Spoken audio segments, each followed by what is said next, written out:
Welcome back to the Football Fitness Federation podcast. This is episode 251, and I'm delighted to welcome on the podcast today Elisabeth Oehler. Elisabeth, how are you? I'm good, thank you. Thank you for coming on. I know we've got some pretty cool stuff. We had a little chat just before we start recording now. We've got some good stuff to cover in this episode. I'm sure there's quite a few of the listeners that have seen maybe some of the work that you do online, but it'd be great for you to give a bit of perspective on your career, what you've been up to, and also what you currently do at the moment. Okay, yes. I would say I have a pretty unique career path especially in strength and conditioning or coaching in general. I started just in an not an admin role. That's probably wrong to phrase it, but I started on my first job was managing the youth department of German weightlifting. I used to be a weightlifter, not quite successful like many coaches, especially in strength and conditioning. They are just failed athletes like myself. So I started as a manager of the youth department, and mainly coaching weightlifting techniques to youth athletes. And then I became national coach, and in charge of the talent identification department at German weightlifting, where we did a lot in regards to like talent transfer, which is quite something that happens in a sport like weightlifting. And then I mean, it's very limited if you're a sports coach, because back then I was a sports coach in one sport in a national team or for a federation. And I've always been more interested in other sports and providing like strength and conditioning for them. So I started, or I did a lot in rugby, on local and grassroots level, but also even international, and did some internships, and had some stays in South Africa in professional rugby, as well as in I shadowed in England and in other countries. And then in end of 2020, I left during the pandemic. I left Germany to do a coaching education project in Luxembourg for the Ministry of Sport there. And then I went back to South Africa to coach at the Stormers for 4 months in the beginning of 2022. And then I came to Saudi Arabia in mid of 2022 as a head of strength and conditioning in an academy, or multi-sport academy, which have football, judo, taekwondo, athletics, so track and field, and I forgot one, handball. Yes. I was the head of strength and conditioning there, mainly working with youth athletes and junior athletes in the pathway program. And since May this year, I'm working for the Saudi Olympic Training Center as a strength and conditioning coach for all the combat sports. So at the moment, that's jiu-jitsu, karate, judo, and taekwondo. Which is mainly with the national teams, youth, junior, and senior. Yeah. Amazing. Brilliant. What an extensive CV you built up already in many different places as well. Out of curiosity, is there any of the roles or even the countries that you've worked in, do any of them stand out as like being the leader for you personally, where you developed most as a coach, and why was that as well? I think as a coach, the most you develop actually in the environments where you don't have systems yet, because you're kind of like building them and you're developing them. So I would say at German weightlifting, the second job I had, like as head of talent identification, was the first time this department, or I created that department, or the role itself, which was quite interesting, or quite for professional development. And then obviously if you come into environments like, for example, here in Saudi Arabia, where I'm working, for example, now, some of the teams are female teams. Sports like organized sports didn't quite exist until 2018. So we're working with the first generation of female athletes that go into through elite pathways, and everything needs to be built. I think that's for me the main or that has been the main influence on my professional development. I'm not a kind of person, or I have never been the kind of person who works very well with like mentoring and going in a extremely well organized sports system already, and then just get taught by others. Like I'm more like the experiential learning type of person. Just give me like an environment and a task, and then I try to figure it out myself, and I learn on the way, and then I ask other coaches for advice or something like that. So I've never done a classic like the classic internship or something like that. That maybe also comes because I mean, I did my degree, my undergrad in sports science while I was already working for German weightlifting. And I did my master's while I was already working in sport or doing working in sports already. And now I'm doing a prof doc and I work full time. So it's more like I haven't been through this whole, I was at university, then I did internships, and then I was hoping for my first job. I actually had a job first, and I was like, "Oh, maybe I should study." And then I did like like I was in one of the like pilot projects of the German Olympic Committee, where people that already work in the Olympic sports can study, or aim for a degree, and then that's how my career path kind of went. I think that's really interesting to hear. And I think the way you're talking about being given a task and finding out the way of working towards that, I think that's really interesting. A lot of people probably relate with that as well. So it's probably quite nice for coaches to hear. So no, I appreciate you sharing that. I just wanted to kick the podcast off as well. Obviously, we're recording this at the time of the World Cup, the Women's World Cup. So I wanted to get some reflections from you. We're sort of getting into like knockout stages of the competition as we record this. Has there been any early reflections from you? A few maybe political ones. I think rather political ones. There are still a lot of federations that don't support their teams enough. And despite all this adversity, I think we've seen that yesterday with Jamaica, with Nigeria, with South Africa. We've seen that there are teams who really face a lot of adversity and issues, and don't really have that much support, and still can be very inspiring and successful. And I really hope that federations are not gonna take credit for the successes of those female teams. Then that's I think one aspect. The second one is the world is catching up, which is we don't have the dominating 2 or 3 nations anymore. I mean, back in the days it was 1 or 2. Then it was like 3 or 4, mainly the Europeans and the US, maybe Australians, like a little bit. But I think we are now in a situation which is very exciting, where other nations catch up. And it's not that predictable anymore. I remember when I was a kid and watched like I mean in Germany we could watch a women's World Cup even when I was a kid. I don't think in many other nations that was possible because Germany was super successful. Yeah. And I don't like it was never like that exciting because we had these big 10-0, 8-0 results, which were really not really that super interesting to watch.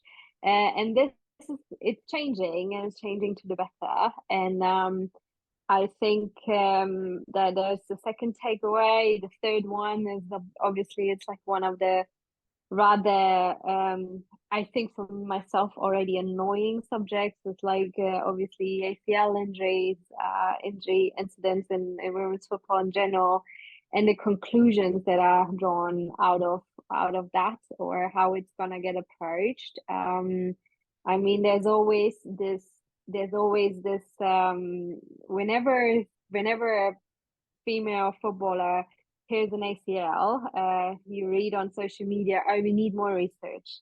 We need more research about women, about ACL injuries in women's football.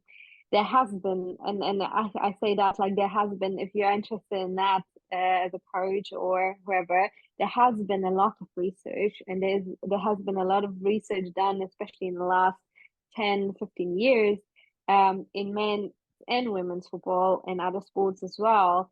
And still we get more and more injuries, and I think it's rather I think we need to look at like more environmental factors that might play a role into that, or organizational factors like if you look at women's football in Europe, for example, or even if I look at my own country or England as well, the way the profession or the way the game got professionalized was very fast compared to how the support system for those players was built. So, for example, if you look at game schedules, if you look at the amount of, or even if you look at the number of games women have to play in the leagues and in other cups, whatever tournament they are in, it's kind of you can compare it to the men's side. But on the other hand, the support system, you cannot really compare it to the men's side. So we have a big bunch. We threw the women's game into a big bunch of games, or they have a big the load increased dramatically, but the whole support system and pathway programs for girls are not really that comparable with the men's side. So this, I think, might be a much higher might have a much higher influence on the ACL or knee injury issue than, for example, them having a menstrual cycle or in general being female. And that's something where especially federations need to have a much more honest conversation about. We cannot expect them to play these schedules and play this number of games, and then don't do much about the pathway programs and prepare them for that. If I look at my own country, like in Germany, we have a professional women's football league. But at the moment, I think there are only 2 teams that have academies for girls. And then the majority of girls just grows up or just develops in club systems. And the earliest they get into some sort of professional structure is like at under 17 level. And then usually it's already then they play in the first, and the good players play in the women's teams quite early, which is something we see quite often, and which is quite celebrated in women's football in general, is like, and I'm really personally not a fan of that, when we celebrate the 15 or 14-year-old playing already in the women's game. I don't think they're ready for that. But they sometimes don't have another choice, because there is no, if they are really good, they cannot play with the boys at that age, and they don't really have a competitive girls league on that level. So then they just get pushed into the first women's team. And I think all of these conversations need to be had first, before we ask for more research and more research and more research on biomechanical aspects and maybe hormonal aspects, etc. That can be done too, but that should not be the focus. No, now I I talked a lot. no. I think it's a really important topic to bring up, and to be honest, it leads quite nicely into the other topics that we're going to speak about, and I know you'll probably link it in quite nicely together, because we're going to talk about youth players, youth athletes getting ready to step up. And I think you've seen it in this competition already, haven't you, where there's been certain nations that have played players that are younger, and there's obviously a lot more that comes into that decision than just the physicality of the player. But from our perspective, as any sort of performance enhancement, physical preparation coach, strength conditioning coach, whoever it is, one of the things I wanted to touch on with yourself is, how do we assess whether players are ready? So if we're talking physically now, we're forgetting about the technical, tactical side of things. How do we assess whether, or how do you assess whether players are ready to take that step up? First of all, as strength and conditioning coaches, we have like a very limited influence on when players or when young players or junior players transition to a first team. Most of the time, it's really out of our hand. But we are at the same time, we are in a position where we can where we actually really have an influence on that process of transitioning, for example, from junior to the senior team. But for us, I think very often maybe it's a bit too early, and they're getting into a senior team not quite as prepared as we would like to, especially if they are really good players from a tactical, technical perspective. I did my master's research project in rugby about the transition phase from junior to senior team, and I was with a bunch of juniors for a certain period of time where they were transitioning to the first team, and we tried to find the challenges from a physical, from a psychological, social, also like academic or university perspective, and like from a physical perspective, the majority of, or the biggest challenges for junior players is just the game, or in the senior team, just being so much more faster and more physical. And I did a literature review mainly in football, because there's not much rugby, but there's quite a lot in football about juniors or academy players transitioning to a first team. From a physical, or the physical challenges are mainly speed of the game, and making faster decisions, being quicker, and then the physicality of the game. Like obviously, if you are like, if you look at some 17, 18-year-olds, they might be, from a technical, tactical perspective, be able to sustain or be able to survive in a senior team, but they're physically, from a physicality standpoint, maybe not that resilient yet to be able to play a season, or to be able to play a season in a good way. So that's something that at least my research in rugby figured out, and it's quite it can be transferred to football as well. Something that I did with junior players, which is unfortunately which should be something that should be discussed with the sport, or with football or rugby or whatever team sport you're with. Should be discussed with the coaches, is like how big the gap is between with the level of junior players and the senior players. Just, you can figure that out if you have a good sports science department, or if you do it as an SSC, if you do it yourself. If you collect data from, or if you have training data, GPS data, just look what they do in junior level, what do they do on senior level, and how big is the gap, and is there even a gap? Because something I figured out, at least with the one team I had, was that from a like training volume perspective, and also from a training volume and intensity perspective, the juniors were quite close to the senior level, and actually there was not really that big of a gap. Actually on junior level, the training volume was much higher than on senior level. But as I said, this was for a team that I worked with. It can be completely different in other teams, but something that I figured out. but the players still subjectively felt that on senior level it's much tougher and much more volume. And because I didn't figure out much differences in training volume and intensity, I thought maybe that must be, or that was my conclusion, there must be then the mental aspect.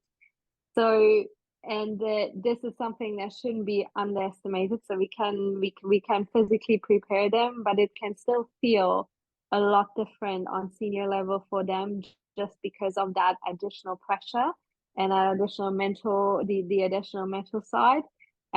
So yeah, from a physical perspective, if you are working with junior athletes and have access to data from the first team, or and you collect data on the junior level, just look at training volume, just intensities, etc. Look at the players that you can maybe compare. Okay, if you have a junior player, he should be kind of like this other senior player you have, or similar to a bunch of senior players you have. Just take their data and compare and look how big the gap is. That's probably, if I would be a sports scientist, there probably would be a few scientific flaws, obviously, but at the end of the day, we're like strength and conditioning coaches. Everything we do is like applied. So yeah, sometimes it's just a bit of like, okay, look at your setting, look at your context, and also what does the coach want? Does the coach want the player to be? What kind of tactical game he wants the player to play? So all of that plays kind of a role in how you prepare them.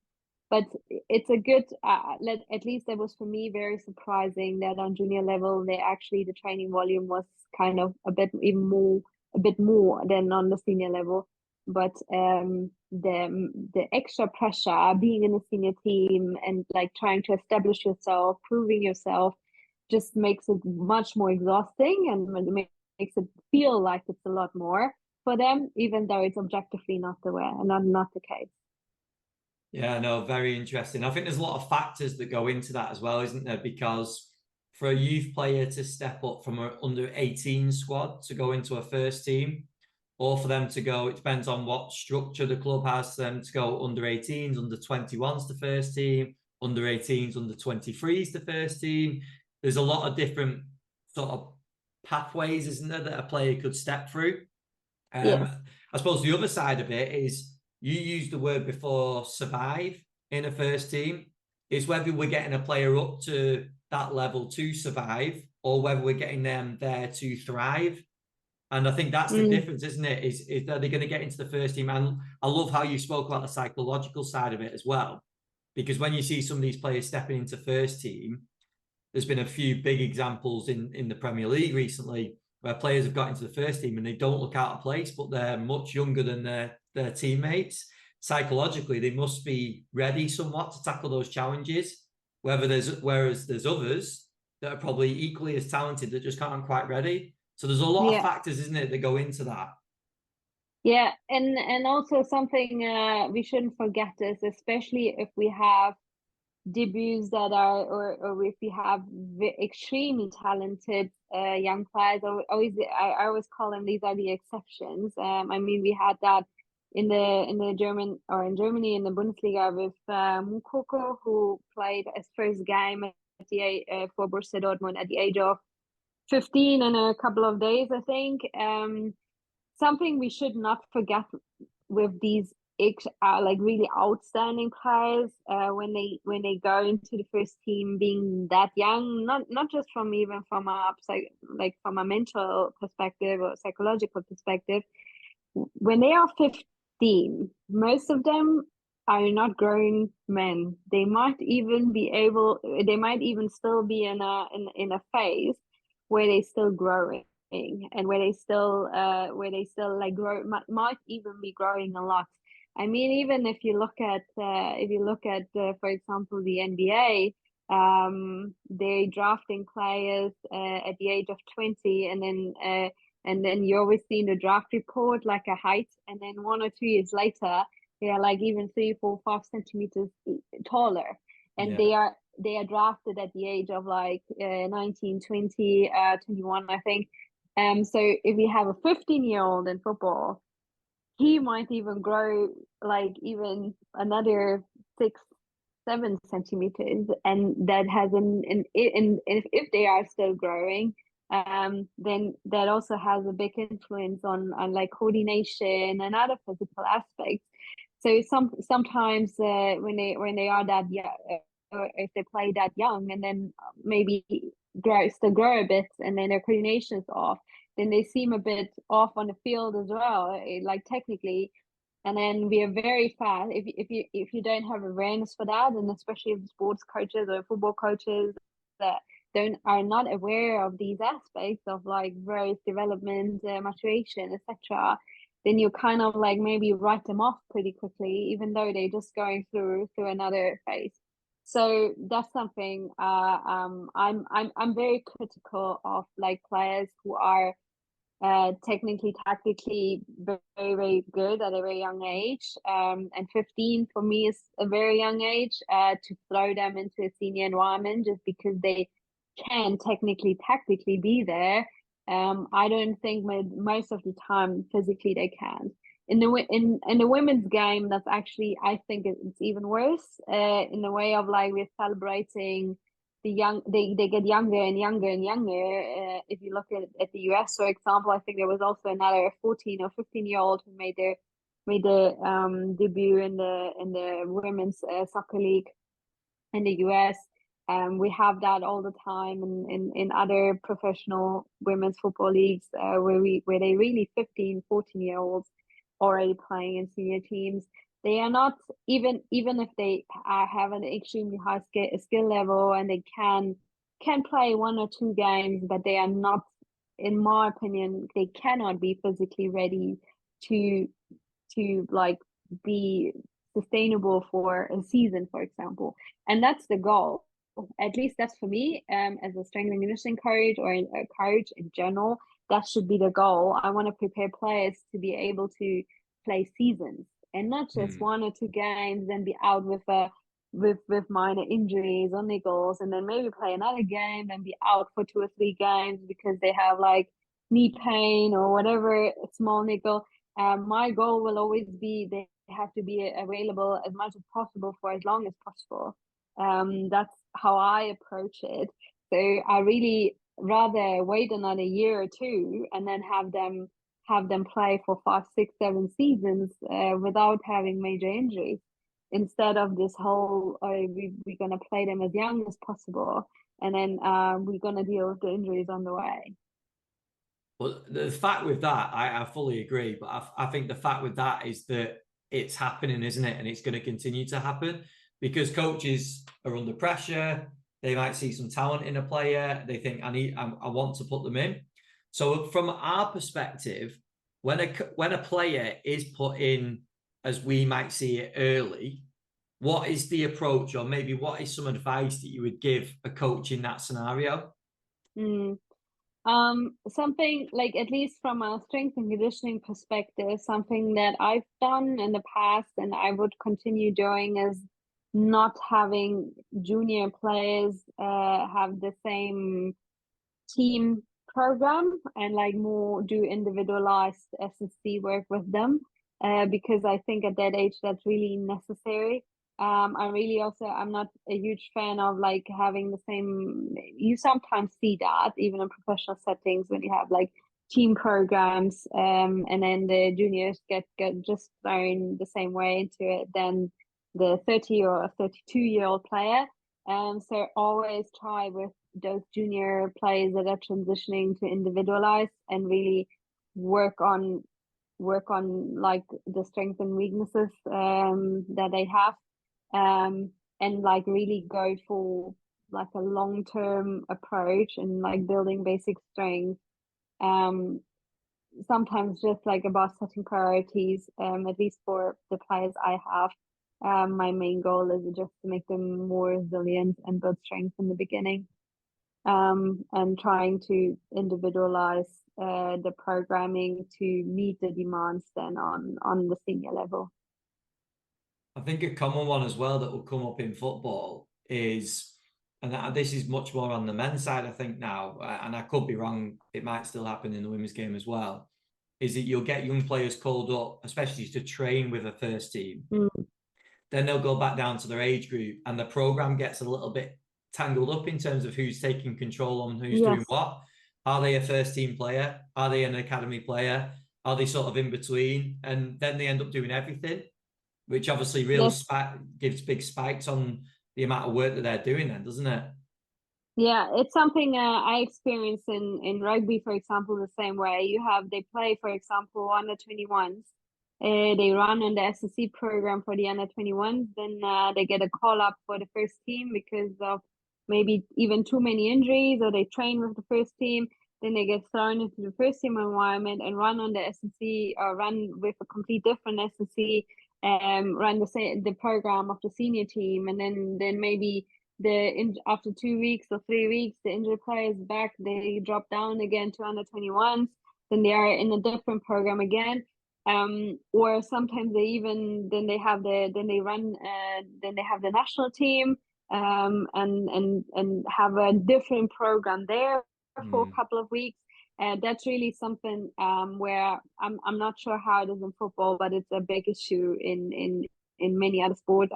It's probably the same issue in football because I've experienced in rugby, I experienced it in basketball and in handball. That they are playing in 3 to sometimes even 4 different teams, and every time they bumping around between programs, and there's never any consistent program. Because also, like, of course, it's hard to blame the SSC coaches all the time because they cannot individualize for everyone, especially if you have big squads. But there still should be, or there needs to be, more communication between everyone who's involved in that development of the player. And maybe even if they go to national team duty, then maybe it's better to let them run on their club SSC program, or then having someone extra who's going to throw something completely different at them, which really has no long-term effects.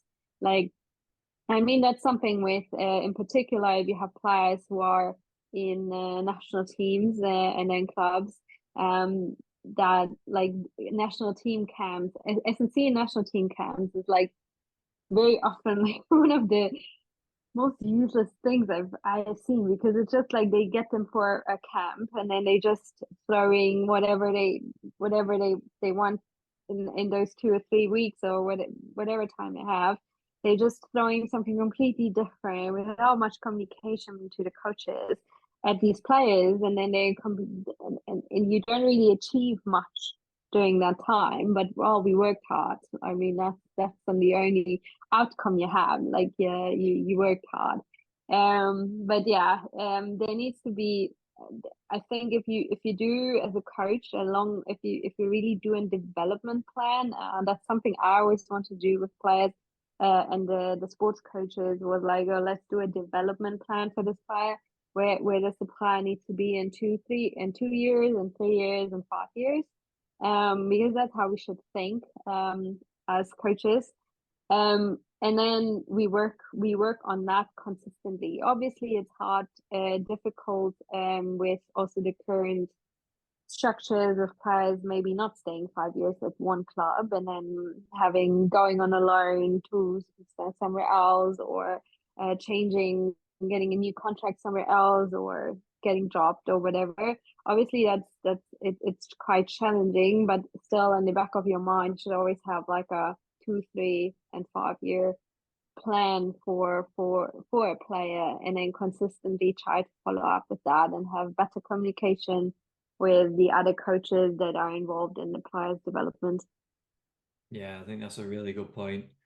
I just want to shift gears a little bit and just ask your advice for coaches out there, because we're speaking a lot about youth players, youth athletes. Obviously, that covers a large range of ages. We could be talking anything from sort of, again, if we're relating it to football, it might be an 8-year-old compared to a 16-year-old. There's a big range there. So for coaches that are listening, and especially coaches that are trying to get maybe the first opportunities or the next opportunity, and they're thinking, who should I work with? Who am I suited to work with? What age group am I suited to work with? What's been your experience with that in terms of the different skill sets, working with younger ages up to your older ages, leading it up into a first team? Yeah, so I would say I've worked with all ages so far. I had under 10 football team, and I had a under 16, under 18, under 21 rugby team, under 19 as well. So it's I work with all age groups. I think. Mm, I think for me, the most challenging is the very young ones, like everything under 10. From a athletic development, I don't call it strength and conditioning on that level. It's more like athletic development. I think you can mess up a lot on that in that age group if you don't have some basic knowledge about like also like child development in general. That's something I figured out in working in that field quite a lot.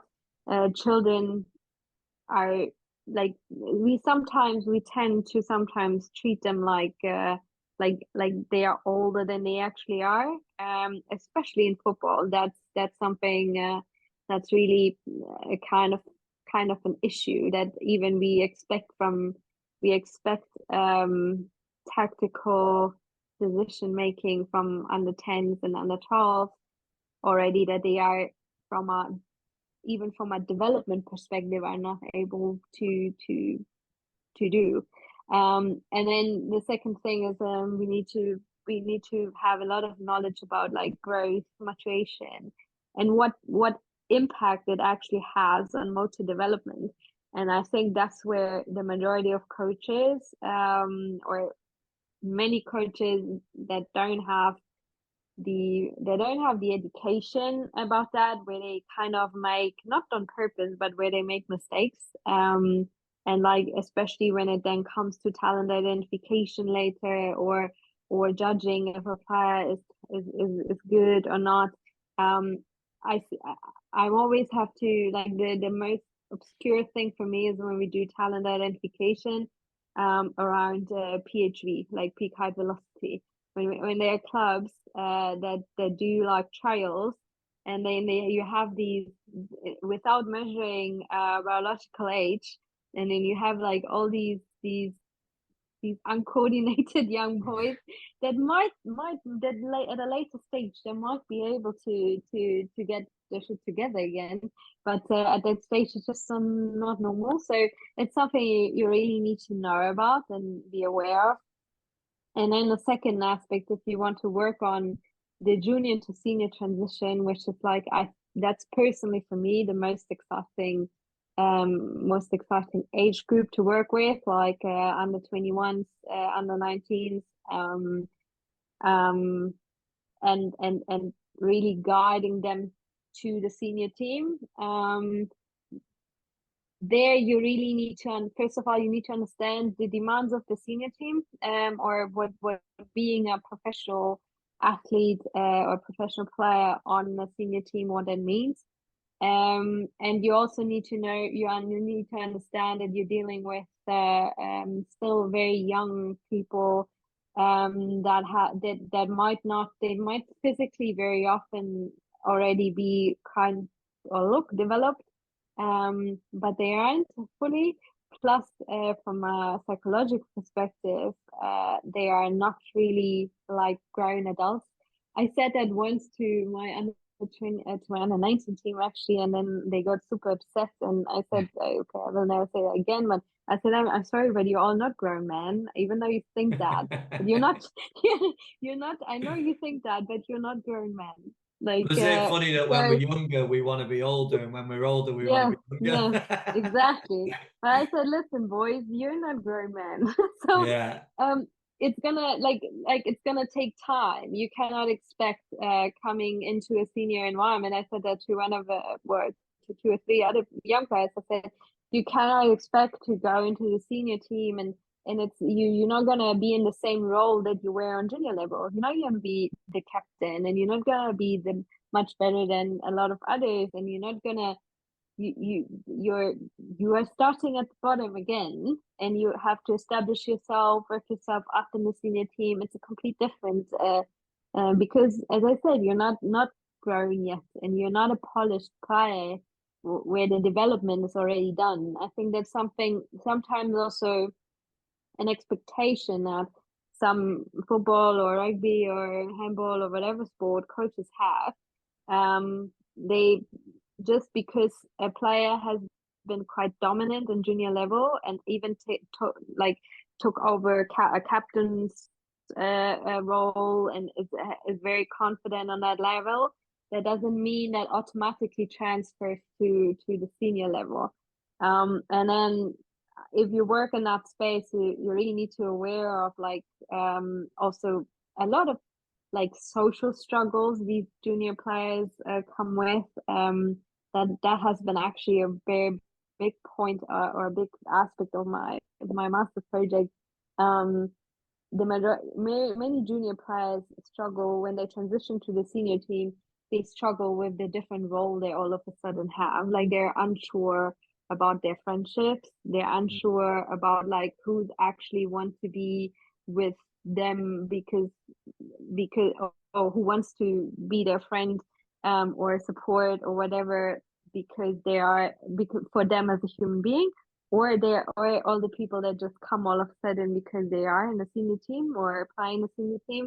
And that was I had some very honest and very for myself very surprising conversations with junior players who played the first season in the senior team, where they said, I really don't know who to trust anymore since I'm on that professional level. Before that, it was so easy. Like I was not like I wasn't like I was not sure. But now I'm in the senior team. All of a sudden, everyone wants to have a piece of the pie and wants to have something from me. And like even some of them were really insecure about like girlfriends and partners and all of that, if that's still genuine or if that's like they have to figure out a lot in the first 1 or 2 years of being in the senior environment, not just from the sports perspective, but everything off field as well. And I think as a coach, you kind of need to, I think so. Like I know other people see that different. I think you need to be kind of guide them through that and have these conversations, even though it sometimes has nothing to do with S&C or with physical preparation. And sometimes, but at the end of the day, as a strength and conditioning coach, you have a different access to players than, for example, the football coaches have.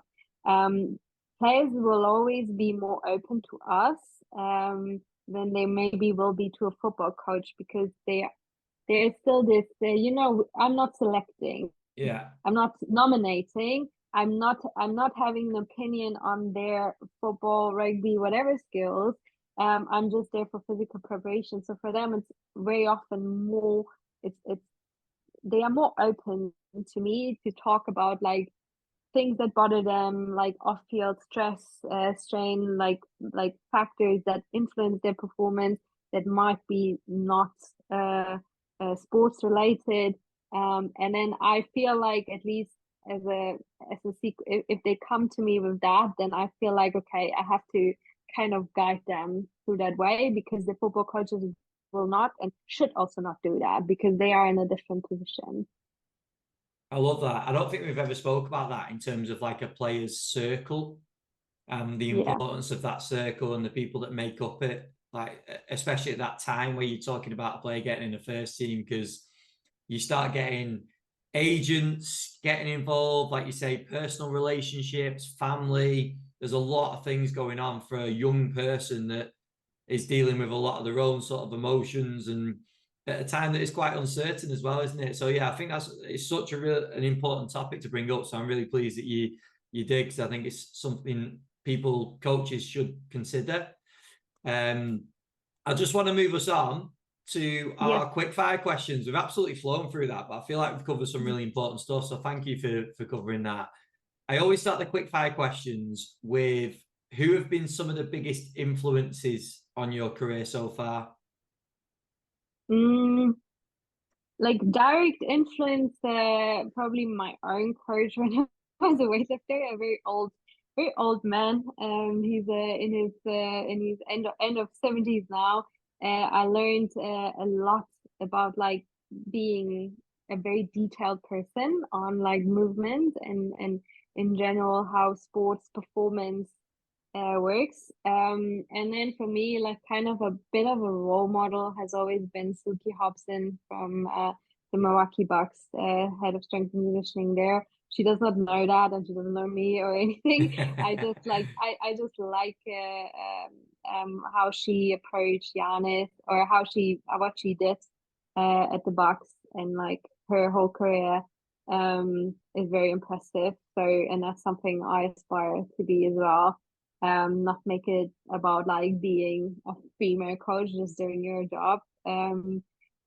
Yeah, that probably the two people that it's like had the most influence on me. And like as I said before, I never really had like these big mentors. I've always been like, I asked people for advice, and there are many different people who had like a tiny bit of influence on myself. But yeah, these two probably the I main think ones. what you're saying there about Sukido is important, because I think it underlines for me the importance of coaches sharing their work.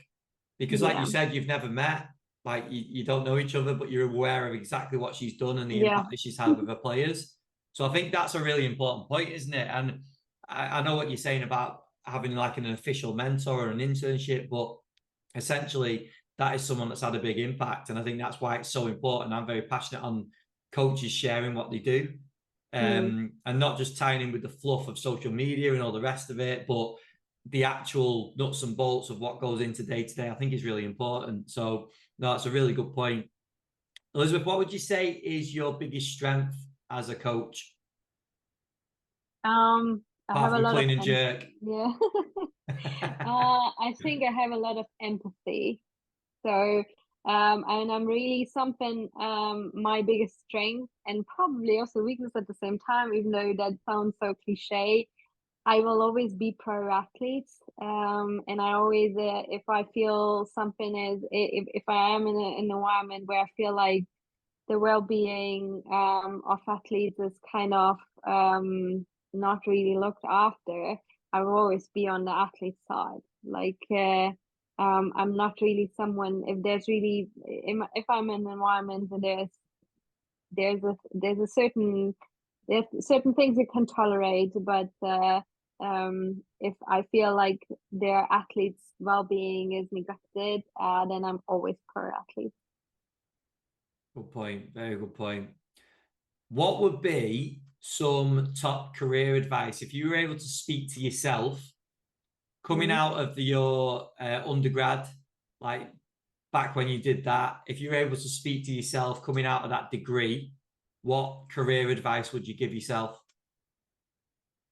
Um, I think in my case, I, I think it's quite normal to have doubts, and I used to doubt myself like quite a lot, and I still do that all the time. And I also don't think that's a weakness if you really are very critical with yourself. But sometimes if it should never stop you of not trying or of not doing something, like not taking on a job, or not progressing somewhere else, or not taking on like a difficult task.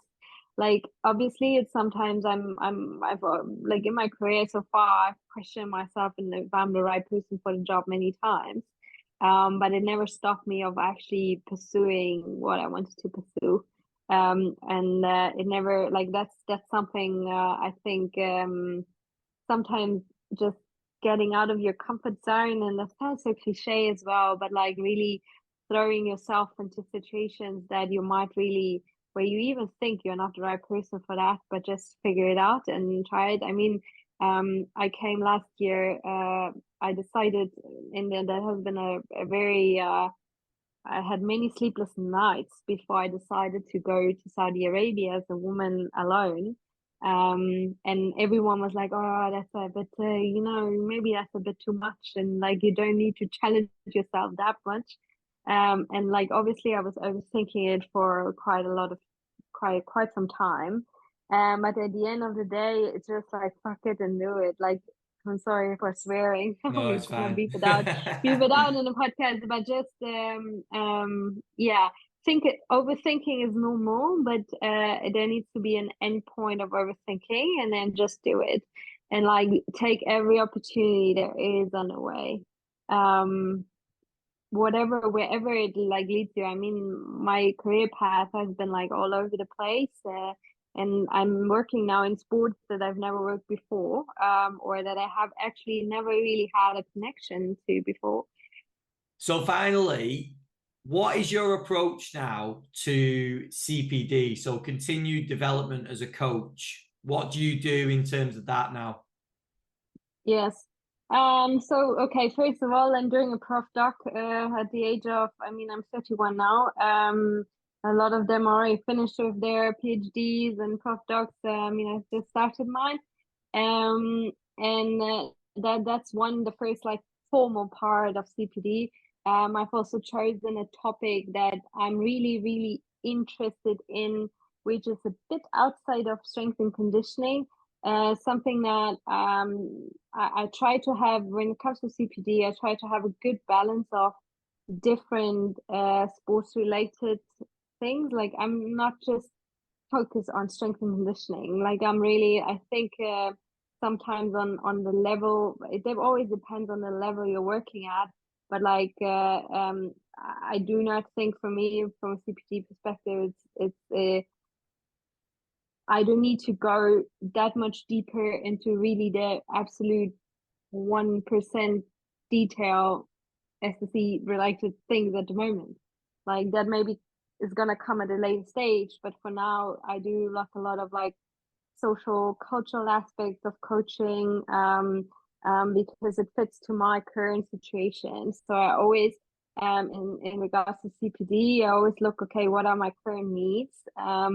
What the current needs I have. I mean, I work at the moment in Saudi in a complete different culture environment. So I want to learn as much as possible about like navigating communication barriers, different cultural aspects, how I have to adapt the way I coach to the culture and the backgrounds of my athletes. That's something I do currently. So I always try to, okay, what are my needs in my current setting, and then I choose a CPD method. And again, like as I said before, just experiential learning. Try to figure out reflective practice. Figure out how to attack like or face a challenge that you have. Evaluate it and really look for people that might help you in that. And don't always go to the same people. Really go to different. That's something like that has been very important to me. Go to people with different experiences, with different backgrounds, who have like really different skill sets. You don't need to go back to the same 2 or 3 people that you've always known, and that will sometimes you're even looking for some confirmation bias. I don't think that really drives you forward. Look for and even sometimes look for someone who has been working in a complete different setting than you, or has a complete different skill set than you, and like try to reach out to different people, and learn from them. And just on that point, just to wrap us up, if people want to reach out to you, if they have questions or they want to get into a conversation about anything we've spoken about, where would you direct them to go? Either Twitter or I'm not really, I don't reply on Instagram, but Twitter is usually I reply to messages on Twitter, or sending an email, or I have a website as well, which I don't really maintain now well, but it's still there. So yeah, that's Twitter's the the easiest place. way. Twitter's the place. Yeah, Twitter is the place. I think it's called X now. So, It is. You're yeah. right. Yeah, you're right. I'm getting that wrong. Yeah. Elizabeth, that was brilliant. Thank you very much. I feel like we've All covered right, thank absolutely you. loads of topics in this one, but some really important discussions as well. So anyone that's working with sort of youth athletes, I hope you've taken plenty away from this one, which I'm sure you will have done. So make sure you go and give Elisabeth a follow. And yeah, I really appreciate you coming on and giving up your time. All right, thank you so much.